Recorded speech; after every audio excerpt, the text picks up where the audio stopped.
Okay, so the mitzvah Shmita is in Parshas Bahar, famously, because the famous Rashi, Ma'ini Shmita Eitzel Har Sinai. So Parshas Bahar starts, Hashem spoke to Moshe at Har Sinai, speak to Bnei Israel and speak to them when you come to the land that I give you, and the land will rest, the Shabbos for Hashem. For 6 years you will seed your field, and for 6 years you will prune your vineyards. So that's when it's pruning. So pruning is you cut so that it grows better. So that's why it's similar to planting, or to plant. And you will be a saptis to us. You will gather your produce, and on the 7th year it'll be a Shabbos of Shabbos for the land, a Shabbos for Hashem. Your fields you will not seed, and your vineyards you will not prune. This fiach kitzircha, so the stuff that grows by itself, you cannot harvest, and the grapes that you niziracha, so it means you didn't make them ownerless. You cannot harvest. You can't cut them. Shna Shabbosoni alert. It's a year of Shabbos for the land. And this Shabbos of the land will be for you to eat, and to your servants, and to your maidservants, and to those who rent out for you, and those who live on your land, who live with you. Or probably means your tosha. V'liv hemtecha, Rashi actually says includes non-Jews. And for your animals, and to the wild fields that are in your earth, all this produce will be to eat. So the Torah here only mentions about in this psukim about making it grow. It mentions some other interesting things. What does the animals have to do with it? So we'll see the Mishnayos will learn that everything has to be ownerless during Shmita, and that only as long as it's available in the fields for the animals to eat, you're allowed to eat it. So let's say normally you make pickles, or you want to keep something that you usually would leave for a while.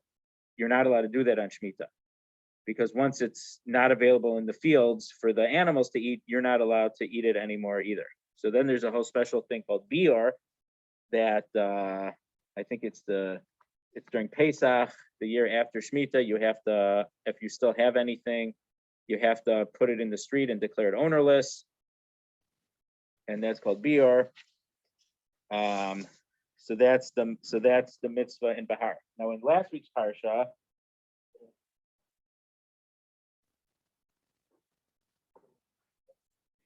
other psukim that talked about it in an interesting way.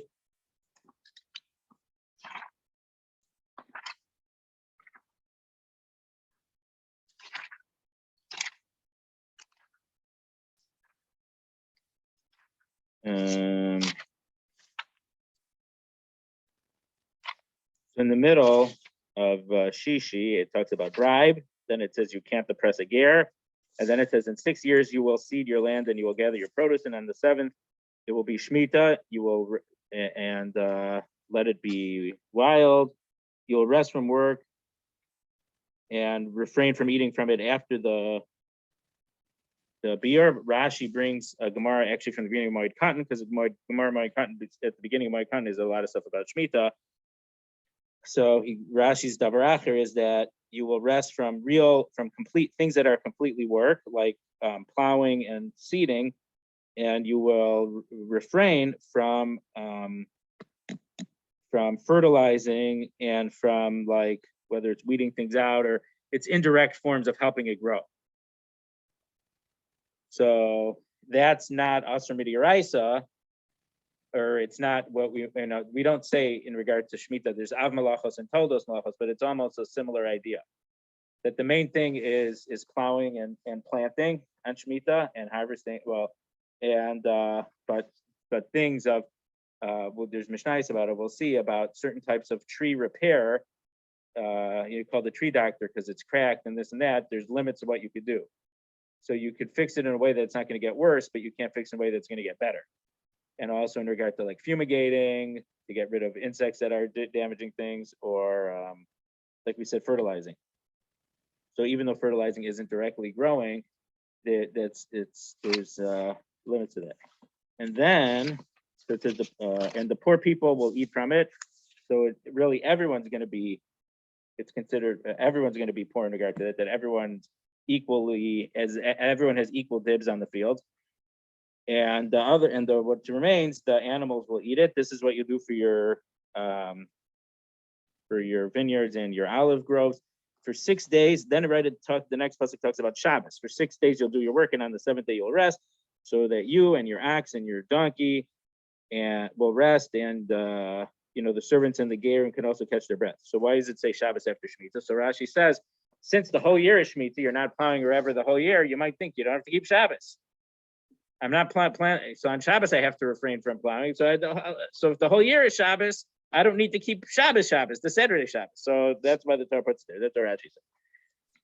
And then in Parshas Re'eh, there's also some additional parts of the mitzvah, and the most notable part of that is Shmitas Ksafim, that it cancels debts and loans. So there's several mitzvos in regard to Shmita in the Sefer Mitzvos. So the Sefer Chinuch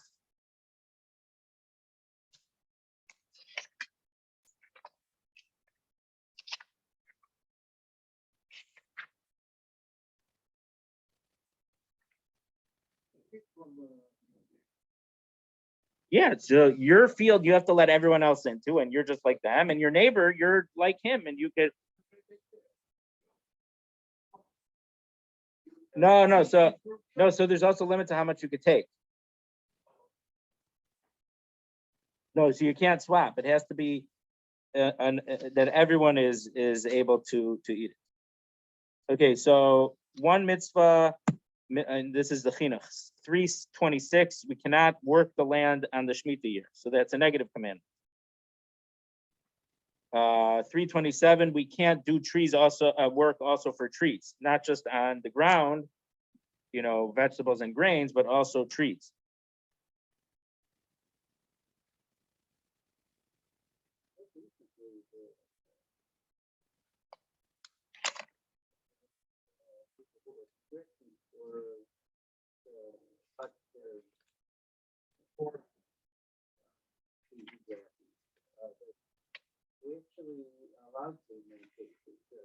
Right. So if something it's not edible, so then the laws may not apply, but we'll see at the beginning some things about that.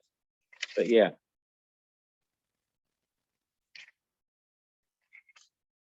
And then a mitzvah to not gather or harvest things that grow themselves,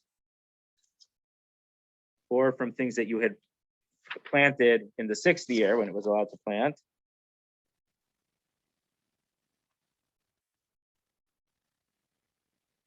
And you're not allowed to gather the fruit, the produce of trees the way we gather it the whole year. So you were kind of asking about that, Jeff. So you're not allowed to gather that which the trees develop or whatever grows on the trees during Shemitah the way you do it during the other years, but we have to do it different, so we show everyone that it's ownerless this year.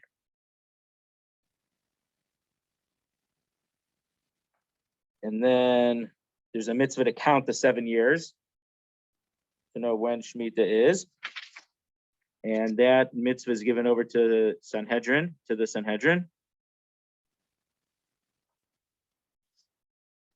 So those are 1, 2, 3, 4, 5 mitzvahs from Parshas Bahar.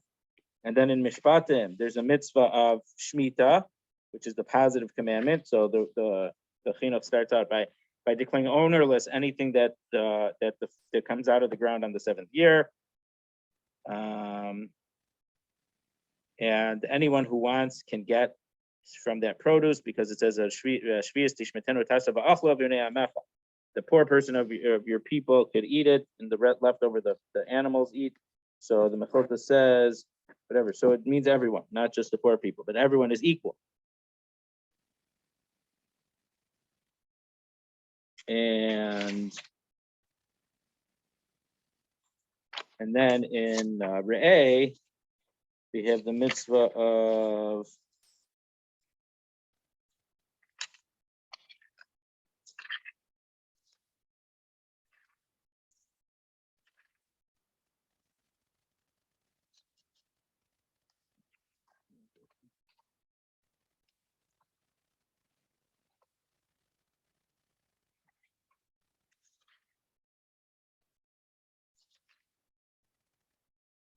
here, to not. So then there's another mitzvah not to claim a loan that Shmita passed by it, and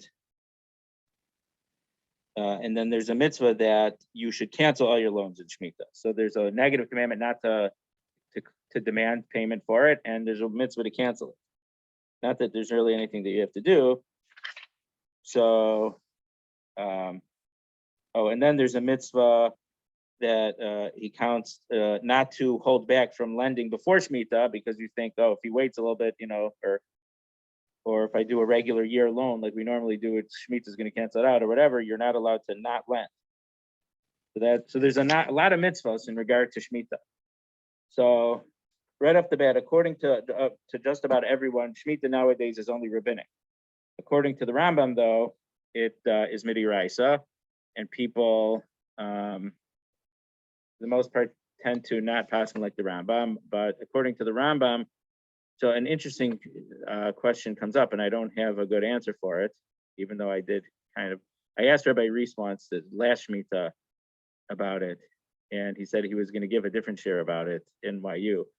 I think that's what he said. And according to the Rambam, it only applies when the majority of Jews are in Israel. So we're very, very, very, very, very close to the tipping point where probably the majority of Jews are in Israel.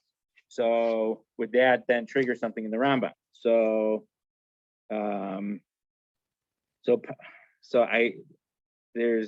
It's probably not going to, and part of one of the possible reasons is because the word that's used is bias kolchem, everyone comes.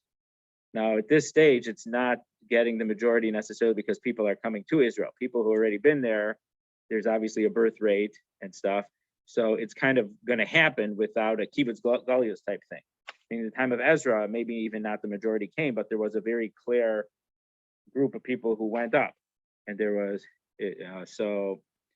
I mean, obviously there was a big aliyah. We can call it the first aliyah, the second aliyah, the post-Holocaust. There certainly were very big waves of immigration, but basically, according to just about to most opinions today, it's not on a Torah level. So right away, that gives the following big leniency. When something is a d'oraisa and you have a doubt, you have to be strict. If something's only a rabbinic law and you have a doubt, we're lenient. So just as an intro, so just in some general things, as we learned the Mishnayos, there obviously is a lot of dispute about how to translate some of the species of trees and plants that it's talking about. So there's a Professor Felix, who's no longer alive, who did a lot of work on trying to figure what's the real biblical species and things in the Mishnah. So I was fortunate enough to get a secondhand copy of a Mishnayos Zeraim they've appended from his work in the whole back of there. So there's a whole bunch of pictures and names and descriptions, scientific and for that stuff. So a lot of times there's going to be more. Now, as beneficial as that is, though, there's a separate issue.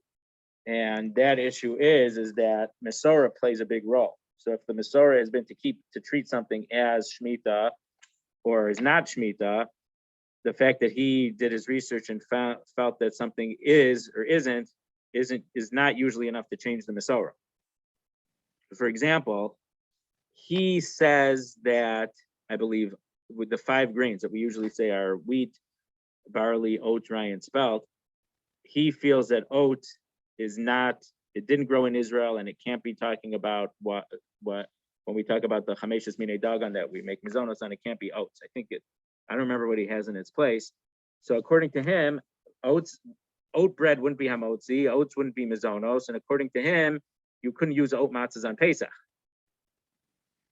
But since for a very long time, probably, I don't know when the first mention of oats is, but it's definitely hundreds of years, if not longer, is that we treat oats as if it's one of the 5 grains that could become chametz and that you could make matzah out of. So, so I made use of his identifications of a lot of these plants, but in regard to Lamaisa, whether we actually would follow him, whether it's Lachum or Lakula, probably not. I mean, it would really depend on what the current practice is now in Israel. So, there is no Gemara Bavli on Shvius. There is Yerushalmi, and part of what we're going to get to in the middle talks about the boundaries of Eretz Yisrael for Shmita. So that's obviously a lot of fun.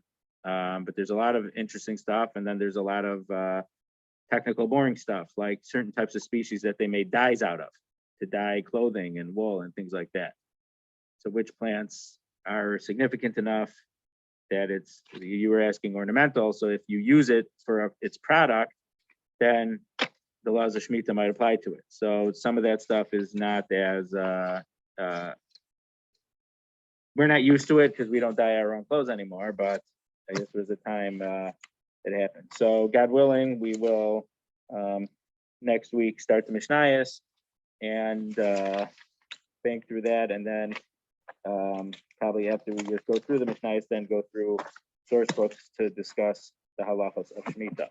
And in the merit of all the Torah we learned, but especially this, may we have the opportunity to be time it very, very quickly, like later this week. Yeah, that would be good too, right? So in case anyone's